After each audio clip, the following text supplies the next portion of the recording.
ভারতের মাটিতেই হচ্ছে হাসিনার ফাঁসি, চিফ প্রসিকিউটর তাজুল ইসলামের মাস্টার প্ল্যান।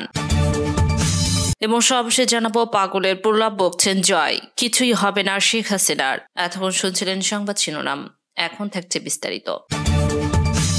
আপনার কি কোমরে ব্যথা, হাঁটুতে ব্যথা, মাইগ্রেনের ব্যথায় জীবন অতিষ্ঠ, দীর্ঘদিনের প্যারালাইসিস ও অবসতা, চোখের সামনে যদি দেখেন আপনার কলিজার বাবা মা ব্যথায় কাতরাচ্ছে, তাহলে কি আর শান্ত থাকা সম্ভব? তাই আপনার প্রিয়জনদেরকে রক্ষা করুন সম্পূর্ণ অর্গানিক ও ন্যাচারাল বনৌষধি পেইন ফ্রি সেবনের মাধ্যমে। সারা দেশে পাচ্ছেন ফ্রি হোম ডেলিভারি ও ক্যাশ অন ডেলিভারি সুবিধা। বিস্তারিত জানতে কল করুন স্ক্রিনে দেওয়া নাম্বারে। জুলাই গণঅভ্যুত্থানের সময় সংঘটিত মানবতা বিরোধী অপরাধের দায়ে আন্তর্জাতিক অপরাধ ট্রাইব্যুনাল গতকাল সোমবার ফ্যাসিস্ট শেখ হাসিনার মৃত্যুদণ্ডের আদেশ দিয়েছে।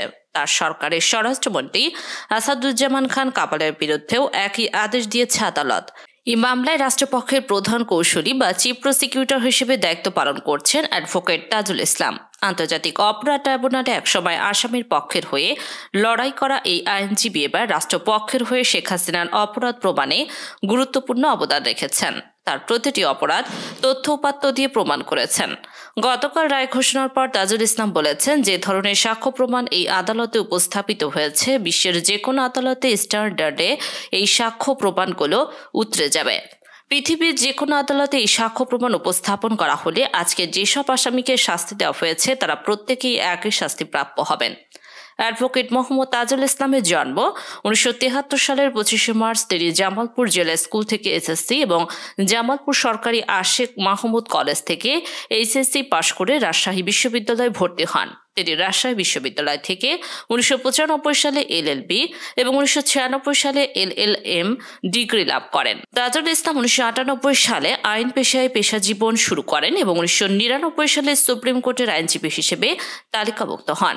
ফৌজদারি আইনে বিশেষভাবে অভিজ্ঞ Tajul Islam lead defence council হিসেবে বাংলাদেশের আন্তর্জাতিক অপরাধ ট্রাইব্যুনাল 2010 থেকে 2014 সাল পর্যন্ত দায়িত্ব পালন করেন।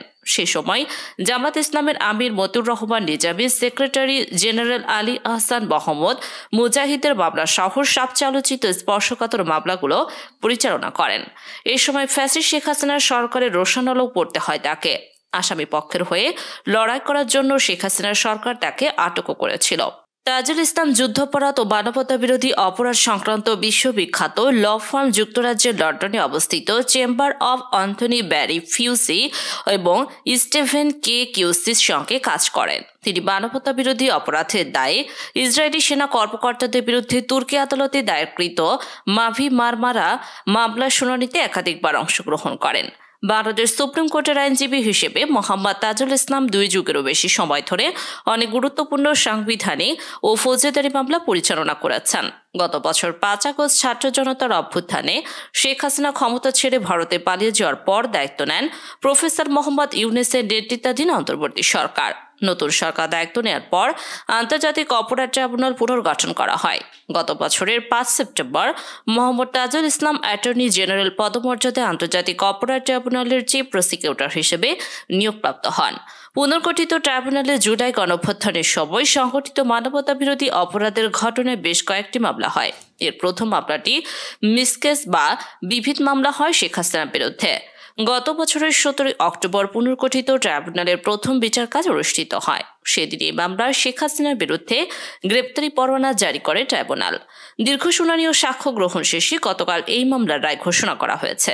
প্রসিকিউশন সূত্রে জানা গেছে, শেখ হাসিনার প্রতিটি অপরাধ প্রমাণে প্রসিকিউশন থেকে যথাযথ তথ্য প্রমাণ আদালতে উপস্থাপনের পাশাপাশি তদন্তকারী কর্মকর্তা সহ সাক্ষীদের জেরা করা হয়েছে। রাষ্ট্র নিযুক্ত আসামি পক্ষের আইনজীবীর বক্তব্য যৌক্তিকভাবে খণ্ডন করেছেন।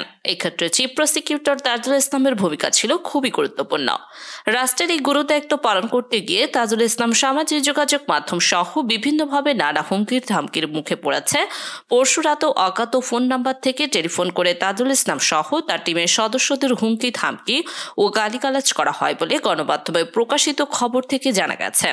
এদিকে গতকাল রায় ঘোষণার পর এক প্রতিক্রিয়ায় তাজুল ইসলাম বলেন, বাংলাদেশ সব আন্তর্জাতিক নর্মস, আন্তর্জাতিক স্ট্যান্ডার্ড মেইনটেইন করে ক্রাইম এগেইনস্ট হিউম্যানিটির মতো কমপ্লেক্স অপরাধের বিচার করতে সক্ষম এবং বাংলাদেশের সাফল্যের সঙ্গে সেটা করছে।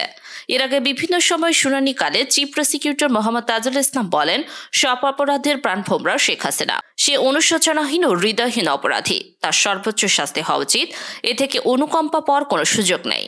1400 জনের হত্যার জন্য 1400 বার ফাঁসি দেওয়া উচিত ছিল, কিন্তু যেহেতু সেটি সম্ভব নয়, তাই সর্বোচ্চ শাস্তি দিয়ে ন্যায় বিচার প্রতিষ্ঠা করা জরুরি, যাতে ভবিষ্যতে কেউ এভাবে নিজের দেশের নাগরিককে হত্যা করতে না পারে। অ্যাডভোকেট তাজুল ইসলাম সম্পর্কে বিশিষ্ট রাজনৈতিক বিশ্লেষক অধ্যাপক ডক্টর মাহবুবুল্লাহ আবার দেশকে দেয়া প্রতিক্রিয়া বলেন, তাজুল ইসলাম বলার চেষ্টা করেছেন তিনি তার দায়িত্ব সুচারুরূপে পালন করেছেন। আমারও সেটাই মনে করি, তিনি আইনানুগ দায়িত্ব পালন করেছেন। বিশ্বাস করি তার দায়িত্ব পালনের ক্ষেত্রে কোনো ত্রুটি বিচ্যুতি প্রবেশ করেনি। 453 পৃষ্ঠার রায় হাসিনার আমলনামা। 3 সদস্যের ট্রাইব্যুনাল 6 ভাগে বিভক্ত 453 পৃষ্ঠার রায়ের সংক্ষিপ্ত অংশ পাঠ করে 12টা 34 মিনিটের রায় পড়া শুরু করেন ট্রাইব্যুনাল চেয়ারম্যান। প্রথমে তিনি জুলাই ট্রাইব্যুনালে উপস্থিত ও বিচার প্রক্রিয়ার সঙ্গে যুক্ত সবাইকে ন্যায় বিচার প্রতিষ্ঠায় ধন্যবাদ জানায়। রায়ের প্রথম 2 অংশ পাঠ করেন মোহাম্মদ মহিতুল হক এনাম চৌধুরী। দ্বিতীয় ও চতুর্থ অংশ সহ অভিযোগ পড়ে শোনান ট্রাইব্যুনাল সদস্য মোহাম্মদ শফিউল আলম মাহমুদ। পর্যবেক্ষণ সহ চূড়ান্ত রায় পড়েন ট্রাইব্যুনাল চেয়ারম্যান মোহাম্মদ গোলাম মর্তুজা। শেখ হাসিনা সহ আসামিদের অভিযোগের বিষয়ে ট্রাইব্যুনাল চেয়ারম্যান গোলাম মর্তুজা উভয় পক্ষের আইনজীবীদের যুক্তি ও পাল্টা যুক্তি তুলে ধরেন। তিনি 1971 সাল থেকে 2024 সালের 5 আগস্ট গণঅভ্যুত্থানে শেখ হাসিনার সরকারের পতন ও তার ভারতে গিয়ে আশ্রয় নেওয়া পর্যন্ত ইতিহাসে পর্যালোচনা করেন। আইনজীবী, সাক্ষী ও জুলাই শহীদদের স্বজনদের উদ্ধৃতি সহ জাতীয় আন্তর্জাতিক গণমাধ্যম প্রকাশিত প্রতিবেদনের উদ্ধৃতি দিয়ে রায়ের পর্যবেক্ষণে 15.5 বছরের আওয়ামী লীগ নির্যাতন ও নিপীড়নের বর্ণনাও দেওয়া হয়। শেখ হাসিনার সময়ে গুম-খুন ও নির্যাতনের মাধ্যমে দেশ থেকে বাধ্য করা সহ বিভিন্ন বিষয় উঠে আসে রায়ের পর্যবেক্ষণে শেখ হাসিনার 3 জাতীয় নির্বাচন। আমার দেশ সম্পাদক মাহমুদুর রহমান, রাজনৈতিক ও বুদ্ধিজীবী বদরুদ্দিন উমরের সাক্ষ্য, জাতিসংঘের মানবাধিকার বিষয়ক হাই কমিশনের প্রতিবেদন, আন্তর্জাতিক বিভিন্ন সংস্থা ও গণমাধ্যমের প্রতিবেদন সহ ট্রাইব্যুনালের বিভিন্ন সাক্ষীদের বক্তব্যের উদ্ধৃতি দিয়ে রায়ের পর্যবেক্ষণে বলা হয়েছে, শেখ হাসিনার নেতৃত্বে আওয়ামী লীগ দেশে ভীতিকর শাসন কায়েম করেছেন। মানবাধিকারের চরম লঙ্ঘন হয়েছে এই সময়। এটা দায় দলের প্রধান হিসেবে যেমন শেখ হাসিনার রয়েছে, তেমনি আওয়ামী লীগের রয়েছে। রায়ের পর্যবেক্ষণে শেখ হাসিনার আমলে 3টি জাতীয় সংসদ নির্বাচনের বর্ণনা দিয়ে বলা হয়েছে, এই সময় বিচারপতি খায়রুল হক, যিনি এখন কারাগারে বন্দী আছেন, একতরফাভাবে গ্রহণযোগ্য ভোটের পদ্ধতি কেয়ারটেকার সরকার ব্যবস্থা বাতিল করে দেয়া, এরপর 2014 সালে 153টি আসনে আর ভোট না করে একতরফাভাবে একটি নির্বাচন করা হয়। 2018 সালে রাতের ভোটের মাধ্যমে মানুষের ভোটাধিকার হরণ করা হয়। এরপর 2024 সালেও ভোটারবিহীন একটি নির্বাচন করা হয়। এই 3টি নির্বাচনের মাধ্যমে দেশে আওয়ামী লীগ মানুষের মৌলিক অধিকার হরণ করে নেয়। রায়ের যে বার্তা সরকারের, মানবতা বিরোধী অপরাধের দায়ে শেখ হাসিনা এবং সাবেক স্বরাষ্ট্রমন্ত্রী আসাদুজ্জামান খান কামালের বিরুদ্ধে ঘোষিত মৃত্যুদণ্ড একটি ঐতিহাসিক রায়। এই রায়ের গভীর তাৎপর্য উপলব্ধি করে অন্তর্বর্তীকালীন সরকারের সর্বস্তরের জনগণকে শান্ত, সংযত ও দায়িত্বশীল থাকার আহ্বান জানাচ্ছে। অন্তর্বর্তীকালীন সরকারের প্রেস উইং থেকে এক বিবৃতিতে আহ্বান জানানো হয়, রায় পরবর্তী সময়ে কোনো ধরনের উশৃঙ্খলতা, উত্তেজনাপ্রসূত আচরণ, সহিংসতা, আইন বিরোধী কর্মকাণ্ড থেকে বিরত থাকার জন্য সবাইকে বিশেষ অনুরোধ জানানো হয়েছে। জনগণের, বিশেষ করে জুলাই গণঅভ্যুত্থানের শহীদদের স্বজনদের দীর্ঘদিনের প্রত্যাশিত রায়কে ঘিরে জনমনে স্বাভাবিকভাবেই আবেগ সৃষ্টি হতে পারে। তবে সেই আবেগের বশবর্তী হয়ে যেন কেউ জনশৃঙ্খলা বিঘ্নিত করে এমন কোনো পদক্ষেপ না নেয়, সরকার এ বিষয়ে দৃঢ়ভাবে সবাইকে সতর্ক করছে। সরকার আরও স্পষ্ট করে জানাচ্ছে, যে কোনো ধরনের অরাজকতা, বিশৃঙ্খলা বা জনশৃঙ্খলা ভঙ্গের চেষ্টা কঠোরভাবে দমন করা হবে। আন্তর্জাতিক স্ট্যান্ডার্ড মেইনটেইনের কথা বলেছেন চিফ প্রসিকিউটর। আন্তর্জাতিক অপরাধ ট্রাইব্যুনালের চিফ প্রসিকিউটর মোহাম্মদ তাজুল ইসলাম বলেন, বাংলাদেশ সব আন্তর্জাতিক নর্মস, আন্তর্জাতিক স্ট্যান্ডার্ড মেইনটেইন করে ক্রাইমস এগেইনস্ট হিউম্যানিটির মতো কমপ্লেক্স অপরাধের বিচার করতে সক্ষম এবং বাংলাদেশ সাফল্যের সঙ্গে সেটি করছে। তাজুল ইসলাম বলে, যে ধরনের সাক্ষ্য প্রমাণ এই আদালতে উপস্থিত হয়েছে, বিশ্বের যে কোনো আদালতে স্ট্যান্ডার্ডে এই সাক্ষ্য প্রমাণগুলো উতরে যাবে। তিনি বলেন, পৃথিবীর যে কোনো আদালতে এই সাক্ষ্য প্রমাণ উপস্থাপন করা হলে আজকে যেসব আসামিকে শাস্তি দেওয়া হয়েছে তারা প্রত্যেকেই একই শাস্তি প্রাপ্ত হবে। চিফ প্রসিকিউটর বলেন, শেখ হাসিনা সহ 3 আসামির বিরুদ্ধে দেওয়া রায় প্রতিশোধ নয়, ন্যায় বিচার প্রতিষ্ঠার জন্য জাতির প্রতিজ্ঞা। আমি মনে করি এই রায় কোনোভাবেই অতীতের কোনো কিছুর প্রতিশোধ নয়, এটি ন্যায় বিচার প্রতিষ্ঠার জন্য জাতির প্রতিজ্ঞা। এটি ন্যায় বিচারের জন্য যাত্রা। এই রায় প্রমাণ করছে অপরাধী যত বড়ই হোক, যত ক্ষমতাশালী হোক, সে আইনের ঊর্ধ্বে নয়।